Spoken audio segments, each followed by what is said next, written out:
All right, we're good to go. Good to go. All right. Hello, everyone. Welcome to the Talk to Danielle podcast. I am your host, Danielle C. Baker.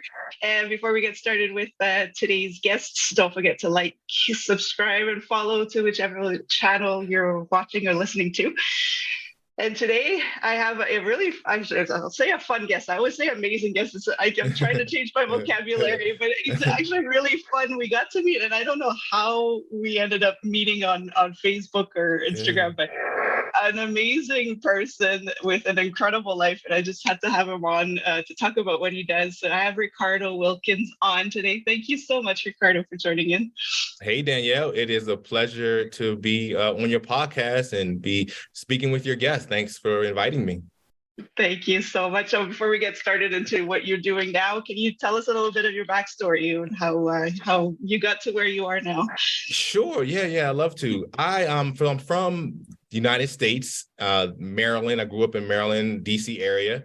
I worked in the government until last year for like 20 plus years as a contractor, and pretty much just my whole life just always played it safe, always stayed in the comfort zone, a lot of limiting beliefs. And maybe like 8 years ago now, I kind of just realized where I was at in life, and all my friends were, their careers were advancing, and I kind of just realized what I'd done. I was stuck in this okay position, wasn't challenging, wasn't inspiring. And I was just like, what do I do? And I was like, what do I do to advance my career? And I was kind of like, I wasn't depressed. I still had a good life, had fun, but I was just like, I felt stuck in this job, and I wanted to make more money, and I wanted to advance in my career.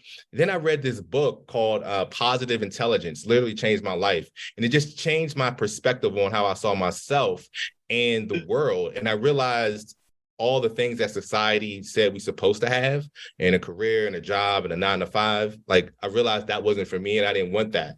So that just kind of propelled me several years of just diving deep in personal development, stepping forward, taking chances, growing, learning in a lot of different ways, just doing a lot of different things, just putting myself out of my comfort zone, but also that were rewarding.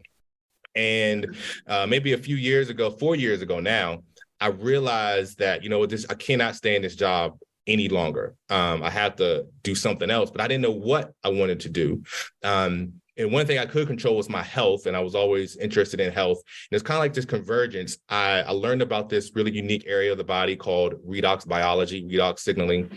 And also my travel, when I went and volunteered for 2 months in Cartagena, Colombia. And that was just a really transformational experience. And those two things kind of not collided, but just happened at the same time. And that was 4 years ago, which really propelled me to where I am now. That's amazing. And I like that you mentioned that, because a lot of people go through that. I went through it myself, that comfort zone where you're just like, well, I've got nothing to complain about. I've got a good job, I got some people have benefits, but it's just not enough. And you don't want to talk about it because you're thinking people are going to think I'm ungrateful. But that area where you're just like, it's not enough.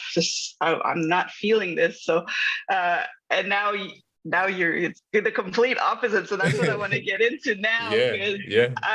I grew up in that environment where I called it the nomad life. And I don't want to offend anybody on this, just to know that we traveled. My mom traveled all the time. We had to follow her. So to me, I understand it, and I was like, yeah, let's do this, but some people may be afraid of just saying we're picking up and we're leaving. So what are the challenges or fears that you had to overcome? Can you share some of us when you decided, okay, I'm doing this, I'm living my purpose. How was that for you? Yeah, so let your listeners know, my partner, her name is Ruthie. We're nomads right now. We've been so for about a year and a half. And I think it's just, we traveled a lot. We would take a few international trips a year, travel throughout the United States. And just something that we really love to do. And during the pandemic, she worked in healthcare, so it was a really challenging time. At the time, I worked remote. So we just said, let's travel across the United States and check out a lot of the national parks. We did that. And then we had a few international trips, like short trips, I got fired from my job about a year ago, which is really, in some ways, a blessing, I think. So that just kind of like opened things up. I went back to Cartagena, Colombia, to volunteer, the both of us. And we didn't really set out, when we initially set out to travel and move out our place for that time period, the intention wasn't to become nomads, but I think we just really fell in love with it even more. I fell in love with travel even more. And we didn't even talk about it. It was just like, so what are we doing? It was just like, just keep it up, just keep going. Yeah. And I think the biggest challenges that we've had is just, practical challenges, just like, where's our stuff? Just the planning phase, just not having things, not having a home, having things at like my parents' house or family members' house, just, and where we're going to stay when we're at home, just certain uncomfortableness, just having to stay with other people sometimes. But in a lot of ways, we're so inspired by it. I think we're unconsciously competent when it comes to travel. We just, not even knowing it, we set our life up where it's very easy to travel. We spend most of our money just on travel. It's just, it's something that we're inspired to do, and just take a leap of faith. Yeah.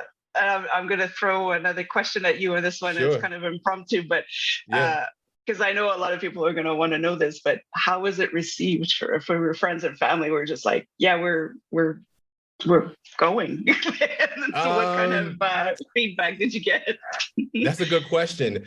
A little different from everyone. My parents are pretty like, okay, they kind of just settled on the fact that, I'm just going to live a different life. I have, different intentions in my life. My partner's parents, a little bit more, okay, when are you all settling down? I think, but for the most part, everyone's been really supportive, and really, I think it inspires a lot of people, honestly. It's something that we didn't expect. A lot of our friends and our family have just been like really encouraging and opening up their homes to us.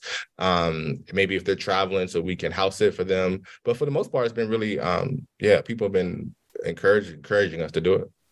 No, that's amazing. Yeah, because there's a lot of people sometimes that are more afraid of what people will think, and then that's why they don't make that decision. So I think it's good to know that there's people will support. They might question it, but they'll support it. So Yeah. Every now and then we'll get the from print. So when are you all going to stop doing this? Like, what's the plan? Just like, when we're ready to settle, we'll settle. That's it. And who knows where it will be, but we'll settle somewhere. Exactly. Yeah, exactly. Yeah.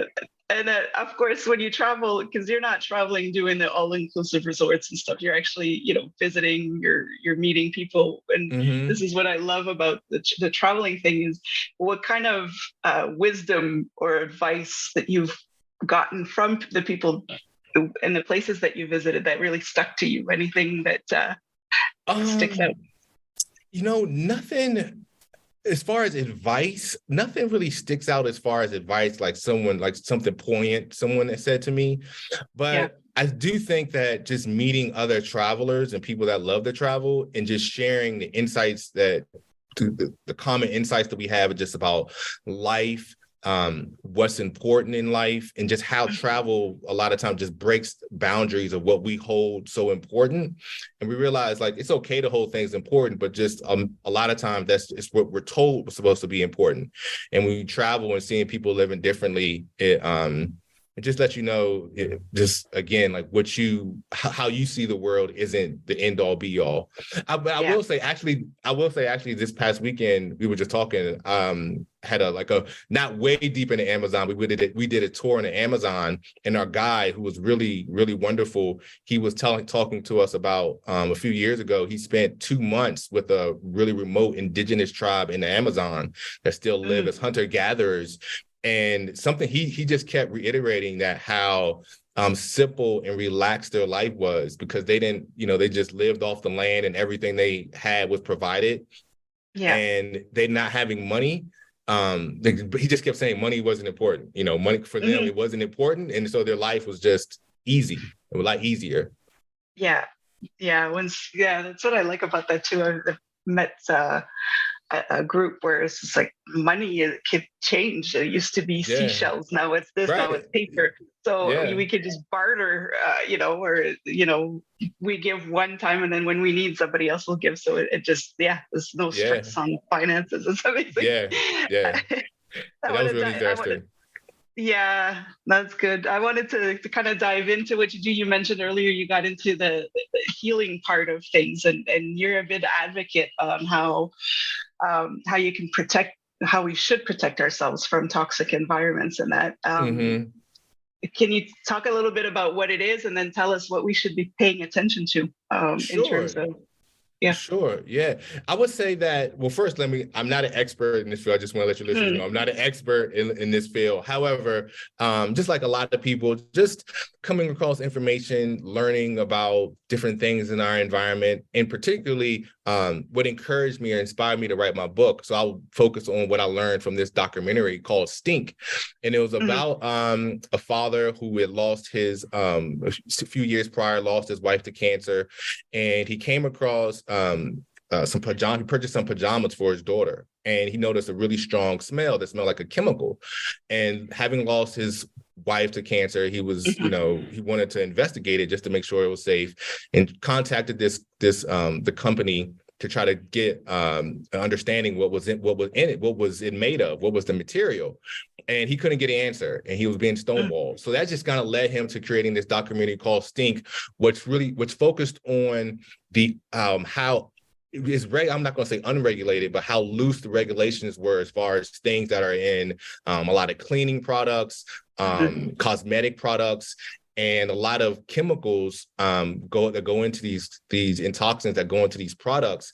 But because of labeling loopholes, things that are really yeah. harmful to individuals, like carcinogens, things that affect hormones, respiratory system in the body, and how this correlates to the increased disease and chronic diseases around the world. And for example, fragrance, the Mhm. ingredients fragrance, that's a loophole that companies use in conjunction with, like, set up by corruption in the representatives, specifically in the United States, where fragrance can include a plethora of ingredients, and it's not regulated, and they don't have to disclose what's included in fragrance. And a lot of times it's these harmful chemicals and toxins that are Mm. dangerous to everybody. Yeah. Oh, that's amazing. It's just like natural flavoring. That's the one. Yeah, When you see yeah, that as an ingredient, be aware. It's you yeah, don't want to know how exactly. natural. Don't want to know how Yeah, natural it is. Yeah. yeah, No, that's amazing. Now you did write a book, and it's out now, I believe. It just came out. What Before we get into what the book is all sure, about, sure. what got you to write it? What made you decide? Okay, I'm doing this, because a lot of people think about writing a book and they're just kind of like, I don't know, but you just like, no, I'm getting this one done. How did Yeah. that happen? So it comes out January 10th. It comes out January 10th. I probably pushed it back 3 times now, Okay, but actually that was it was one of those things where, well, I'll get in that later. But where it seemed like it was bad, but it actually turned out to be good. good. And it's really, this book is, for me, is really a personal development journey in a lot of ways. Because if you told me even, I don't know, a year and a half ago that I'd be writing a book, I would just be like, there's no way. Yeah. And I really grateful to a gentleman called, his name is John Gray. He's a professor. And last year he invited me to participate in an anthology book Mhm. called Power Talk, about a group of men, just about motivation, our stories, and encouragement. And when he initially asked me to do that, my initial thought was, oh, I can't do that. But now, just through years of, changing my story, I knew that not to listen to that voice like I would in the past. And so I Right. participated in that. And then watching this documentary called Stink, I just got, my frustration about how these toxins are harming people's environment. I knew one thing we can control is our lifestyle. And for the last 4 years, I've been teaching people about this area of science and a product that's attached to it. And I was interested in it because it helps protect our health, protect the body. And, I just figured I'd take all my 4 years of learning and just engulfing myself in this material in a condensed, short introduction for people about this function in the body that most people are unaware of and can be hard to grasp a lot of times. And we all know about vitamin C and stem cells and DNA. These things that were once unknown are now known. And so I wanted to just do my part in a book for people to just learn a little bit more. No, that's interesting. Yeah, and I know what you mean about getting it out. It takes a while. There's always some little surprises that come your way. And I know, so I'm excited to, we'll get some information later. If you want to, can you give us a little bit of a teaser of what you do? Sure. Yeah. So it's a great analogy that I heard regarding, Wayne Gretzky, who's from Canada. So he's a former hockey player, probably the greatest hockey player of all time. And they asked him, why is he so good? And he said, because he doesn't skate to where the puck was or is, he skates to where it's going. And this but the topic of my book, this area of science and health, redox signaling, is where health is vast and it's very researched, and is where health is going in the future. So that's just a little tease about the contents of the book. That's awesome. Yeah, and of course you had to mention Rain. He's like a national icon for us. Yeah, absolutely. Yeah. How do you find? Because you're traveling, you're working, you're writing books.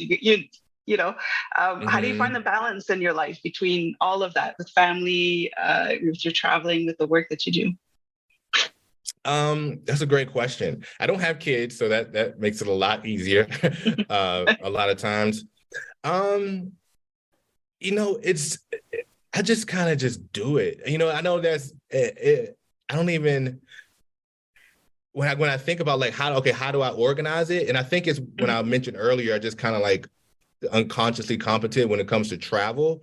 We just kind of figure out a way to live our life in traveling and just doing the things we need to do. Much of everything I do is on the computer and remote. So from that standpoint, it's easy as long as we have Wi-Fi. Sometimes the Wi-Fi is not too strong, but you always figure out a way.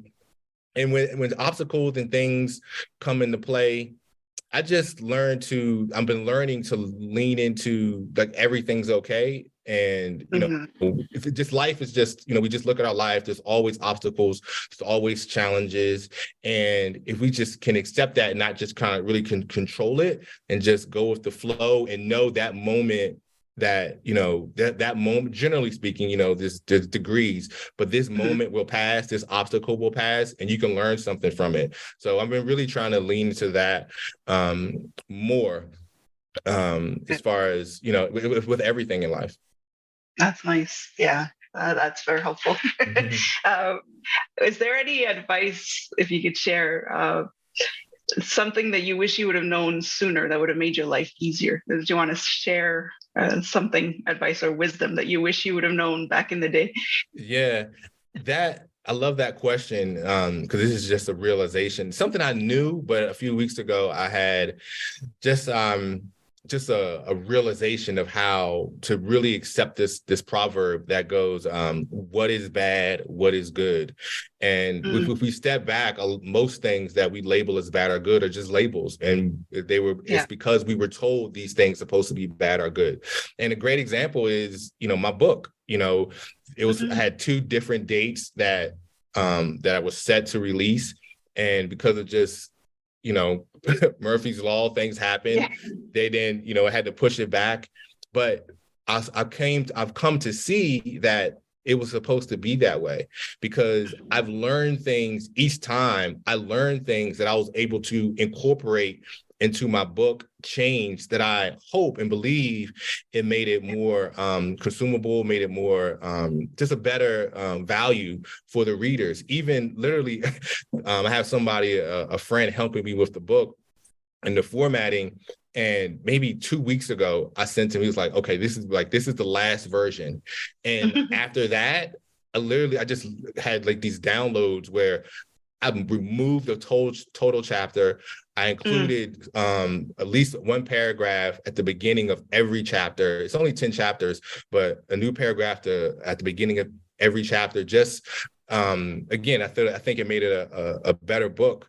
And that would have never happened if, these obstacles and I didn't push my date back. So I would tell myself to, just you have something to learn from everything, even if it's quote unquote bad. Yeah, no, that's amazing. Yeah, I'm learning that as well. That's sometimes it can be a blessing in disguise, and just go with it. If it's happening, there's a reason for it. So absolutely. That's great. Yeah, people need to hear that. I'm glad you shared. What have you got going on? Because now you got the book coming out in January, and what's new? What's next? What else are you working on, or what else is coming? Sure. So I love to travel. We've been talking about travel. I've had really a transformational experience for myself in my life, volunteering abroad. And while I was traveling earlier this year, I came across a travel coach program because I wanted to do something in travel because it just inspired me so much. And I didn't want to be a travel agent or do tours. I didn't feel called for that. So I'm gonna start working on something called like immersive volunteering for people that were like me. I was in a job I felt stuck in, I wasn't inspired by, but I didn't know what direction I was going to go into. I didn't know what was next for me. And when I went and volunteered and just immersed myself in that environment and the challenges that came with it, I grew a lot, and it just helped me. I didn't necessarily find, I didn't have a aha moment of what I was going to do next, but I got what I needed to move forward in life to bring me to where I am now. So aside from a book, that's something I'm going to really focus on moving into the new year. Oh, it's going to be fun. It's going to be a lot of fun. Yeah. I do ask this question all the time. It's a promise I made to a little girl because she asked me that question when she was interviewing me, but I told her I would ask everybody because I think it's a fun question. But so that question is, what do you want to be when you grow up? Oh man, I want to be, this is not maybe a tangible a tangible profession, but I want to be an inspiration. I think that's what I want to be. I want to, whatever I'm doing in the world, I want to be adding value to people, and I want to be of service to people, and I want it to be an inspiration for people to, I like to say, be healthy, be inspired, and live free. A life that they design on purpose. Yeah, I like that. That's what I like about that question. It is really an open. It's not like when we're little, where we say, well, I want to be a firefighter, or it's open, and I love the answers I get every time I ask. It's different every time, and I love it. Yeah. I could talk to you all day because you have so much insight on things. But I wanted to see before we end the podcast, how can people follow you or contact you if they want a little bit more, if they want to see when the book comes out? Can you share if you want? I'm putting you on the spot there, but share how people can follow you. Contact you. Yeah, absolutely. Facebook's a great place to find me. Facebook.com/Ricardo.Wilkins. It's a great place to find me. I also have a website, RicardoWilkins.com. So that's easy. I'll talk a little bit about my ideas in immersive volunteering. And it's also a link to my book, which you can find at Ricardo's newbook.com. And it would also be available on Amazon. Oh, that's amazing. And I'll put that information in the comments in the description so people who are watching or listening can get a hold of it. So great. I want to thank you so much for coming on. And I didn't mention this in the beginning, but Ricardo is joining us from Ecuador today. He's on his last leg of the trip. And I think that's just amazing. So if you want to keep following his journey, make sure you look at the description or comments and join in. So thank you. Thank you so much again. And I can't wait to see your book. I'll make sure to tag people as well once it does come out. So thank you so much for joining us today. You're welcome. And thank you so much. Thank you so much for having me. And I'll send you a copy in the mail. Yeah. awesome. Thank you. Thank you You're so welcome. much. So again, thank you, Ricardo. It was very inspiring to see how you living your purpose. It's really amazing. And thank you for sharing your story. And for everybody who is watching or listening, again, make sure to like, follow, or subscribe to the channel that you're listening in, and make sure to follow Ricardo to see what's new and upcoming with him. And until then, stay safe, stay awesome, and we'll talk soon. All right, bye everybody.